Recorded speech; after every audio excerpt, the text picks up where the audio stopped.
बिस्मिल्लाहिर्रहमानिर्रहीम। लाखों करोड़ों दुरूदो सलाम मोहम्मद मुस्तफ़ा सल्लल्लाहु अलैहि वसल्लम और आले मोहम्मद पर। मैं हूँ उमर दराज गोदल। कहते हैं जब कश्ती डूबने लगती है ना तो उस कश्ती में से कोई सामान उतारा जाता है और उसकी ख्वाहिश से होती है कि कश्ती बच जाएगी ये सामान उतरने से। अब ये नहीं पता कि कश्ती के डूबने का वक्त आ चुका है या अब किस्मत में इस कश्ती का डूबना है। कुछ ऐसी ही सूरत हाल का सामना इस वक्त जो है वो मौजूदा हुकूमत को है। इस्लामाबाद से इस्तीफे, तकर्रियाँ, तबादले, उखाड़ पिछाड़, यही खबरें हैं। अगर मैं आपको ये बात बताऊं कि मुस्लिम लीग नून ने कल प्रेस कॉन्फ्रेंस की, वो कह रहे थे जी हम तो किसी के साथ सीट एडजस्टमेंट नहीं करेंगे। और मैंने आपको बताया था कि प्लान ये है कि पीपल्स पार्टी, JUI, ANP मिलकर इलेक्शन लड़ना चाहती है। और आज इसी सिलसिले में पाकिस्तान पीपल्स पार्टी ने बाज़ाब्ता ऐलान किया है कि वो PDM के साथ इलेक्शंस नहीं लड़ेगी। यानी अंदाज़ा कीजिए कि हुकूमत के इत्तेहादियों को भी ईमान की हद तक यकीन है कि अगर वो PDM के साथ इलेक्शन लड़ेंगे या PDM के साथ जाएंगे तो उनके बचने का कोई इम्कान नहीं है और वो कभी भी जीत नहीं सकते। अब उससे अंदाज़ा लगा लीजिए कि शहबाज शरीफ और नवाज शरीफ का वज़ीर आज़म बनना कितना इस वक्त रोज़े रोशन की तरह आया है, या पाकिस्तान की कौम का मिजाज क्या है, या पाकिस्तान की कौम ने फैसला क्या किया है। मेरे ख्याल से अब इसके ऊपर फर्दर कोई हमें वो वजाहत या उसके ऊपर कोई चीज़ नहीं चाहिए होगी। लेकिन मैं जो इस्तीफ़ों वाली बात बताना चाहता हूँ, जब लीगल टीम जो होती है ना उसकी सेंस बहुत बेहतरीन होती है। वो चीज़ों को पहले से सेंस करते हैं, स्मेल करते हैं कि गवर्नमेंट करने क्या जा रही है, या उनको कहा जाता है कि मैं उसकी एक मिसाल देना चाहता हूँ। आपको याद होगा आफ्ताब सुल्तान साहब चेयरमैन नैब थे तो उनको हटाया गया और उनके हटाने के बाद लाया गया लेफ्टिनेंट जनरल रिटायर्ड नज़ीर भट्ट को, और इन्होंने ही इमरान खान की उस गिरफ्तारी का वो परवाना जारी किया था जो 9 मई को इमरान खान की गिरफ्तारी हुई। तो इस किस्म के मामलात होते हैं। अब एक और इस्तीफा आया है और ये इस्तीफा भी हुकूमत की लीगल टीम का है। और लीगल टीम का मतलब ये है कि जो कुछ इस्लामाबाद के अंदर हो रहा है अब उसको डिफेंड करना जरा मुश्किल हो गया है। आपको याद होगा कि इस्लामाबाद हाई कोर्ट के अंदर क्या कुछ हो रहा है, इमरान खान की गिरफ्तारी भी वहां पे हुई। अंदाजा कीजिए कि इस्लामाबाद हाई कोर्ट ने खुद हुक्म दिया था कि जो कुछ हुआ है उसकी FIR दर्ज की जाए, रजिस्ट्रार जो है उसकी मदयत में जाएंगे। इवन CCTV फुटेज अदालत की गायब हो गई, उसके ऊपर भी अभी तक अदालत ने चुप साधी हुई है, जैसे कुछ हुआ ही नहीं है। अभी सारी सूरत हाल के अंदर जो इस वक्त बड़ा ब्रेक थ्रू है वो क्या है? वो ये है कि हुकूमत को बड़ा धचका लगा है और एडवोकेट जनरल इस्लामाबाद जो है बैरिस्टर जहांगीर जदौन, जो काफ़ी अरसे से इस गवर्नमेंट को वहाँ पे डिफेंड करते हुए नजर आ रहे थे, मुझे लगता है कि उनकी भी बस हो गई है। आज उन्होंने अपने ओहदे से इस्तीफ़ा दिया है और पाकिस्तान में इस्तीफ़ों का रिवाज ये है जब आप इस्तीफ़ा देते हैं तो एक सीधा साधा उसूल होता है कि जनाब कुछ ज़ाती वजूहात की बिना पे, यानी आज तक ज़ाती मसरूफियात भी नहीं थी, ज़ाती वजूहात भी नहीं थी, सब अच्छा था, लेकिन आज इस्तीफ़ा हुआ तो ज़ाती वजूहात आ गई। तो ये हमें समझ आ गई कि इस्तीफ़ा क्यों है। उन्होंने बड़ा सादा सा 2 लाइनों का इस्तीफ़ा लिखा है जिसमें उन्होंने लिखा है ड्यू टू पर्सनल रीजंस, यानी ज़ाती वजूहात की बिना के ऊपर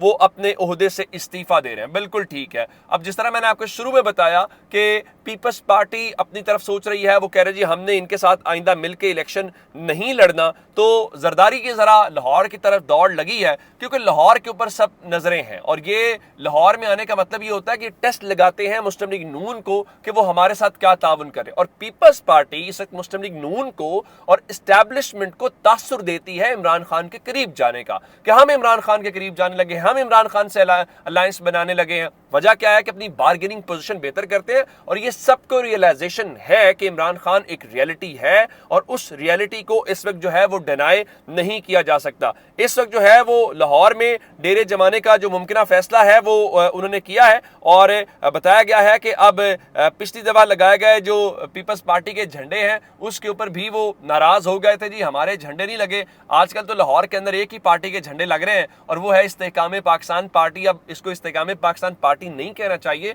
बल्कि उनको मुस्लिम लीग नून का जहांगीर तरीन विंग कहना चाहिए। आज राना सनाउल्लाह, एहसन इकबाल, उसके बाद शहबाज शरीफ भी पहुंचे हैं जहांगीर खान तरीन के पास। जाहिर है कि वो आलमगीर तरीन की ताज़ियत का फिलहाल कहा जा रहा है, लेकिन कनेक्टिविटी आपको अंदाजा हो रहा, बाकी भी तो होता है। आपने कभी देखा कि बाकी लोगों की तरफ भी वो जाएं? बिल्कुल ऐसा इम्कान हमें कम ही नजर आता है। तो अब अंदाजा ये करना होगा कि मोहसिन नकवी जो है वो इस सिलसिले में क्या जो तासुर है वो कायम करते हैं या क्या चीज़ें इस वक्त करते हैं। अच्छा, ये सारी बातें हैं। अब मैं आता हूँ परवेज़ खटक की तरफ। पीपल्स पार्टी का फैसला हो गया। अच्छा, एक बात मैं ना आपको, बाकी खबरें हम उलझे हुए हैं कि कौन इत्तेहाद بنائے گا, کون وزیر اعظم بنایا جائے گا, کیونکہ قوم تو وزیر اعظم جس کو بنانا چاہتی ہے اس طرف تو کوئی جانے نہیں چاہتا.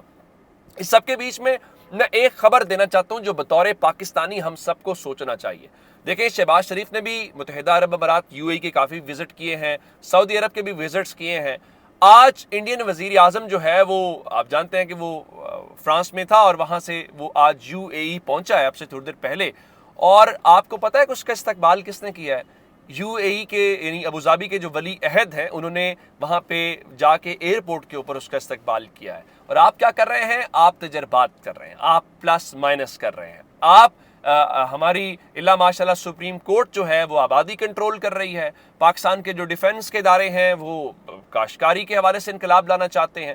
تو جب آپ ان کاموں میں ہوں گے اور پھر عرب آپ کی کیوں آپ کو اتنی عزت دیں؟ جب ان کو پتا ہے کہ آپ پیسے مانگنے کے لیے آتے ہیں, تو پیسے مانگنے والوں کی دنیا میں کیا گھر میں کسی کی عزت نہیں ہوتی, باہر کسی کی عزت کیا ہونی ہے؟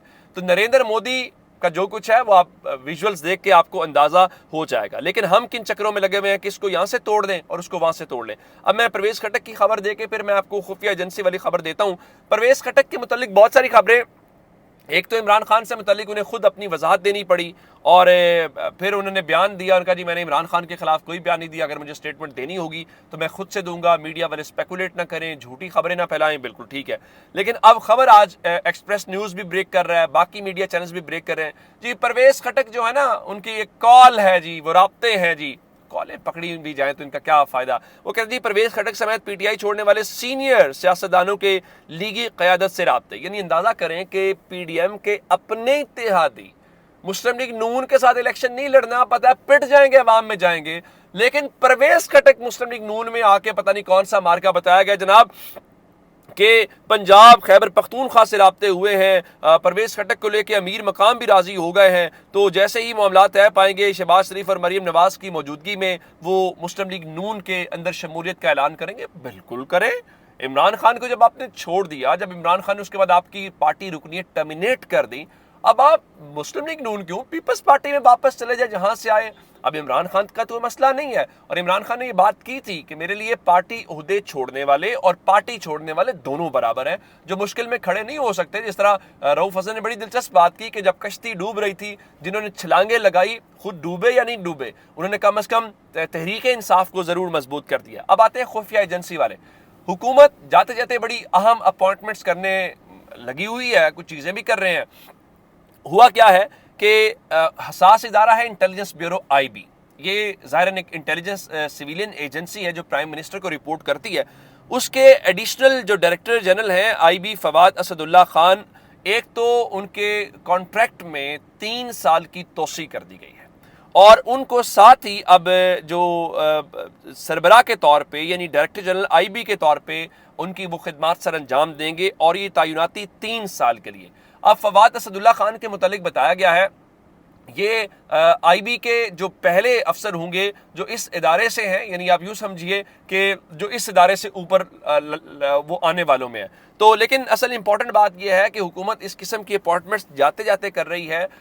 اگر ان کا کانٹریکٹ ابھی موجود تھا یا کم از کم ویٹ کیا جا سکتا تھا کہ وہ اپنے اس چارج کو آتے, نئی گورنمنٹ نیا مینڈیٹ لے کے آتی اور وہ اس چیز کو کرتے. لیکن پاکستان کے اندر جس طرح دنیا کی جدید جمہوریت کے اندر ہوتا ہے, جب آپ کے پاس آج جب یہ سب کچھ ہوا ہے تو 1 مہینہ بھی اس گورنمنٹ کے پاس نہیں ہے, تو میرے خیال مورل اتھارٹی بنتی نہیں ہے. اب یہ ایسا ہی ہے جیسے آپ آؤٹ گوئنگ جو آرمی چیف ہے یا آؤٹ گوئنگ چیف جسٹس ہے وہ اگلے 10 سال کی اپوائنٹمنٹس کر کے چلا جائے. تو یہ اگلے 3 سال کی اپوائنٹمنٹ میرے خیال سے جو نیا پرائم منسٹر نئے مینڈیٹ کے ساتھ تھا اس کو کرنے دینا چاہیے تھا. اپنا بہت سارا خیال رکھیے گا. خدا حافظ.